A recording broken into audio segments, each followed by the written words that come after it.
Alors Rodolphe, vous êtes donc CEO de Spendesk, donc solution de gestion des dépenses en entreprise.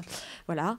Et puis alors vous faites l'actualité. Ça correspond très bien avec le thème d'aujourd'hui, puisque vous avez annoncé il y a 2 jours une levée de fonds donc, de 18 millions de dollars auprès de Eighth Road Ventures. Alors déjà, un seul investisseur, 18 millions. La dernière fois, c'était 35 millions. Alors c'est quoi?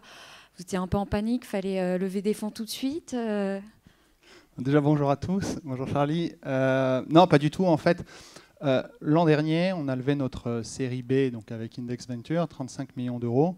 Donc on était parti sur un plan d'exécution extrêmement ambitieux qui se déroulait très très bien. Et puis il y a évidemment la pandémie qui est arrivée, où on s'est un peu mis en pause pour comprendre comment est-ce que notre business allait être impacté, comment est-ce que finalement on allait pouvoir s'adapter à cet environnement qui devenait assez incertain. Et il s'est révélé que pendant cette période, le business est extrêmement bien développé. Donc avec une vraie finalement validation de notre produit au sein des équipes financières pendant ce moment qui était compliqué pour pas mal d'entreprises, et qui l'est toujours. Et du coup, on a réfléchi à comment est-ce qu'on pouvait se renforcer pour capitaliser sur cette croissance, capitaliser sur cette nouvelle dynamique qui est en train de se créer. Et on s'est dit, si on veut sortir de cette situation encore plus fort, avoir la capacité de continuer à accélérer comme on le souhaite, ça peut être intéressant finalement de regarder si on peut trouver plus de capital pour continuer à se développer. Et on voulait vraiment aller très vite, c'est-à-dire que j'avais vraiment pas envie de rentrer dans un process de levée de fonds, donc en contactant beaucoup d'acteurs sur le marché. Ce que j'ai fait, c'est que je suis allé voir finalement les VC avec lesquels j'avais très très bonne relation, donc ils nous suivaient depuis un moment, qui voulaient par exemple rentrer au moment du dernier tour mais qui n'ont pas pu, pour voir si ça pouvait les intéresser, si c'est quelque chose qui pouvait se faire. Et en fait, notre tour allait extrêmement vite, donc c'était une extension finalement du dernier tour de 18 millions de dollars avec un nouveau partenaire qui est Eighth Road Ventures. D'accord. Alors, la spécificité aussi de Spendesk, c'est que vous êtes issu du startup studio eFounders. Est-ce que de faire partie de cette grande famille, ça aide ou pas pour lever? C'est une bonne question. Ça dépend des différentes étapes. Donc, il y a un oui et un non. Donc, je ne sais pas si tout le monde connaît eFounders. eFounders, c'est un startup studio, donc c'est une startup qui, quelque part, crée des startups. Au démarrage, donc vraiment au moment du seed, je dirais jusqu'à la série A, la marque d'eFounders est une marque du coup qui aide, en tout cas avec un réseau qui nous permet de rencontrer des investisseurs plus facilement que lorsqu'on est tout seul dans sa chambre de bonne avec une petite équipe. Mais en même temps, c'est eux-mêmes un investisseur, ce qui fait qu'on a une structure de table de capitalisation qui est particulière pour une entreprise en seed. Donc, le côté un peu difficile avec eFounders, c'est lorsqu'on va voir des fonds de capital risque qui sont spécialisés dans le seed, eux qui n'auront pas volonté finalement à suivre en termes d'investissement, risquent de se retrouver pas à l'aise avec ce type de table de capitalisation parce que finalement, ils vont continuer à être dilués au fur et à mesure du temps.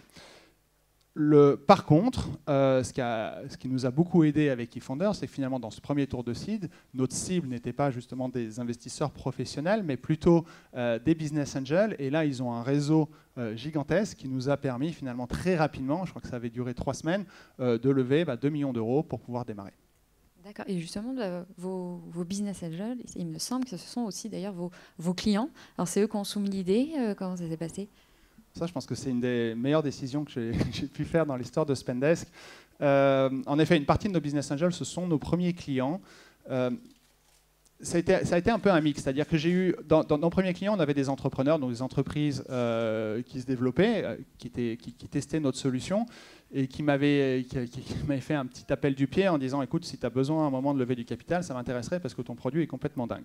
Et je m'étais dit, tiens, en fait, oui, ça pourrait être hyper intéressant de finalement proposer à nos premiers clients de participer à notre premier tour de table avec du coup, à la fois, s'ils croyaient dans notre produit, s'ils croyaient dans notre vision, finalement une validation très forte du positionnement et du product market fit qu'on pouvait avoir avec notre solution.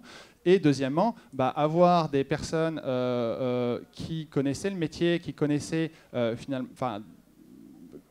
comment se comportent les équipes financières et pouvoir nous accompagner dans notre stade de développement de la société avec un feedback très fort et une implication dans notre développement produit, dans notre roadmap, etc., qui pouvait être extrêmement intéressante. Et j'ai été extrêmement surpris, justement, en contactant mes premiers clients, de l'adhésion qu'il y a eu en fait, sur ce premier tour de table de leur part, et finalement une aide extrêmement précieuse qu'ils nous ont apportée jusqu'à maintenant. Et aujourd'hui, là, vous recevez quand même, vous êtes en B2B, vous vous adressez à une cible très large de donc PME, TPE, PME en Europe. Vous avez certainement beaucoup de sollicitations de la part des VC aujourd'hui, c'est plus des appels entrants. Comment est-ce que vous faites pour choisir à chaque fois? C'est une bonne question aussi. Je pense que lorsqu'on choisit un investisseur, il faut bien avoir en tête qu'on choisit un partenaire sur le long terme. C'est un peu comme quand on choisit un associé ou quand on démarre un business. Il faut bien s'assurer finalement qu'on soit très aligné sur les ambitions, sur le niveau de risque qu'on a envie de prendre, très aligné aussi sur nos valeurs, les comportements, les choses dans lesquelles on croit. Donc ça, c'est un premier point. Hein. On cherche vraiment un partenaire avec lequel on a envie de construire une aventure ensemble. Premier point. Le deuxième point, c'est la pertinence de l'investisseur vis-à-vis du stade qu'on a envie d'accomplir ensemble. Et je pense que ce point-là, il est assez important également. C'est-à-dire, est-ce qu'on est dans un moment où les enjeux, ça va être des enjeux qui vont être très produits, donc de connaissances, d'expertise de marché? Est-ce que les enjeux, ça va être des enjeux d'expansion internationale, par exemple? Donc finalement, quelles portes est-ce qu'ils peuvent ouvrir pour pouvoir se développer? Est-ce que nos enjeux, c'est des enjeux de construction d'équipe? Donc quel réseau ils ont et comment est-ce qu'on peut attirer les bons candidats au sein de sa boîte? Quel est le nombre de patterns que ces investisseurs ont vus, à la fois dans notre business model, mais en même temps potentiellement dans notre secteur, et surtout au stade à laquelle est l'entreprise? Parce que finalement, plus ils ont vu de patterns, c'est un peu ce que disait Alexandre Pro tout à l'heure, plus ils ont vu de patterns dans les ambitions de croissance qu'on peut avoir, plus finalement ils vont avoir des réflexes ou nous apprendre des choses sur des obstacles qu'on va pouvoir rencontrer et qu'on va mieux capable, être en meilleure mesure d'anticiper. Et est-ce que vous avez aussi recours, on en parlait un petit peu moins avec les intervenants précédents, mais vous avez recours à de la dette. Voilà, à quel moment déjà? Et puis quand est-ce que vous conseillez justement d'avoir recours à de la dette? Alors la dette, c'est quand même quelque chose qui est assez intéressant parce que c'est moins cher quelque part que le capital pour l'entrepreneur. Donc ma recommandation, c'est de pouvoir, dès qu'on peut recourir à la dette, autant recourir à de la dette. Mais pour ce faire, la chance qu'on a dans notre secteur, donc avec un business model qui est récurrent en SaaS B2B, c'est que justement on peut avoir cette récurrence de revenus qui permet de rembourser progressivement sa dette. Voilà, avec des niveaux, des niveaux de dette qui doivent être quand même contrôlés vis-à-vis du capital qu'on a en face. Mais si on peut le faire, autant le faire.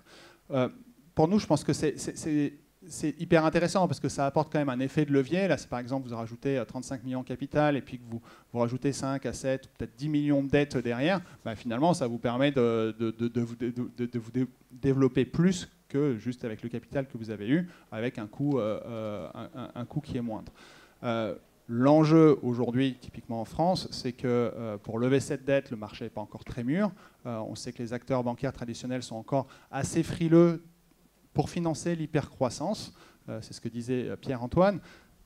C'est en train de changer, ça c'est le premier point. Et puis deux, on a quand même des acteurs qui sont très importants comme la BPI qui viennent aider ce financement par de la dette et en complétant des financements en capital.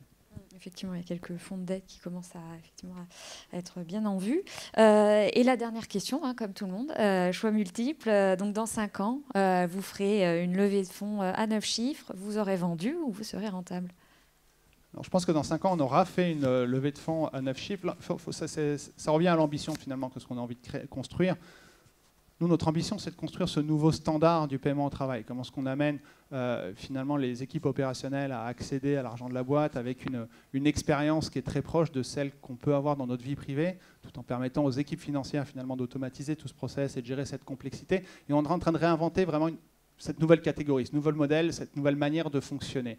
On est sur un marché adressable qui est absolument gigantesque, puisque finalement les entreprises sont en train de s'équiper, rien que sur 3 PICers, on considère qu'il y a à peu près 900 000 PME qu'on peut adresser. Aujourd'hui, on adresse à peu près 2500. Donc voilà, le gap entre là où on est aujourd'hui et ce qu'on a à construire, il est juste gigantesque. Donc l'ambition, finalement, pour nous, ce n'est pas une ambition de se faire racheter. Les levées de fonds, c'est plutôt un moyen d'arriver à construire ce nouveau standard. Donc dans 5 ans, dans notre plan, on est plutôt dans une logique, si on y arrive, d'IPO, que soit de rachat ou uniquement levée de fonds. Merci beaucoup, Rodolphe, pour votre intervention aujourd'hui. Merci Charlie.